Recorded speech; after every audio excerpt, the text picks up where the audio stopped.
This is TWiT. Last Thursday, Mozilla posted the headline, Extended Firefox ESR 115 support for Windows 7, 8, and 8.1. Oh, and Mac OS 10.12 through 10.14. They wrote, Mozilla has continued to support Firefox on Windows 7, Windows 8, and Windows 8.1 long after these operating systems reached end of life, helping users extend the life of their devices and reduce unnecessary obsolescence. I like that term, unnecessary obsolescence. They said, we originally announced that security updates for Firefox ESR 115 would end in September 2024, so a year ago, later extending that to 2025 this month. Today, we're extending support once again.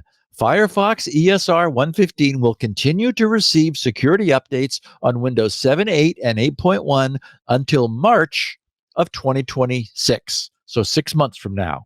They said this extension gives users more time to transition while ensuring critical security protections remain available. That's the key. We still strongly encourage upgrading to a supported operating system to access the latest Firefox features, because those are not being updated, and maintain long-term stability. Note that this extension is also applicable for Mac OS 10.12 through 10.14, users running Firefox ESR 115. Now, I, for one, appreciate this since I'm still spending my days in front of a Windows 7 machine. Actually, that's what I'm in front of right now, which is working quite well. And I need to confess, or at least update everyone, that since that last version of the Brave browser that supported Windows 7 was released way back on January 25th of 2023. So we're coming up on 3 years old, 3 years ago. After using Brave for a while and appreciating its clear commitment to honoring my privacy, I have returned to trusty old Mozilla Firefox. So Mozilla's announcement that they will be keeping my Firefox 115, which is what I use here, patched for another 6 months is welcome news. I'm sure they have telemetry, which actually is interesting feedback, right? That's informing them that I am not alone in continuing to run their lovely Firefox web browser on Windows 7. Or I'm not using 8 and 8.1, but I imagine people are.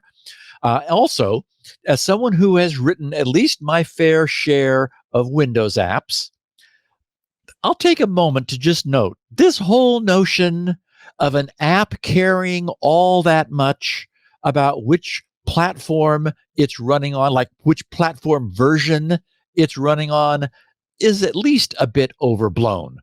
When I opened up the DNS benchmark source code to begin working on its version 2, I discovered, somewhat to my amusement, that it would run on every version of Windows, that is GRC's DNS benchmark, on every version of Windows from Windows 95 through Windows 11. Microsoft goes to great lengths to not break old applications on new editions of Windows. So Windows 95 would have been what, 1995? So that's a 30-year span of Windows. All this nonsense about no longer supporting an operating system because the OS platform itself is not supported is, as I said, quite overblown.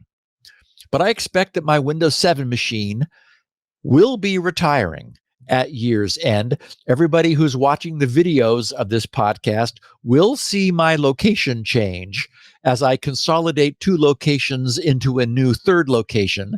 And at that time, given how long I tend to keep my cars and my computers, and for that matter, my iPads and my Palm Pilots, I fully expect that I'll be setting up what will become my final PC. And that one will be running Windows 10, which is where I'm going to be staying. As I've noted before, the 2 greatest attack surfaces of our PCs are email, where we make the mistake of clicking on a sour link, and our web browsers, whether we go somewhere malicious directly by mistake or by clicking a link and following a link that we receive in email.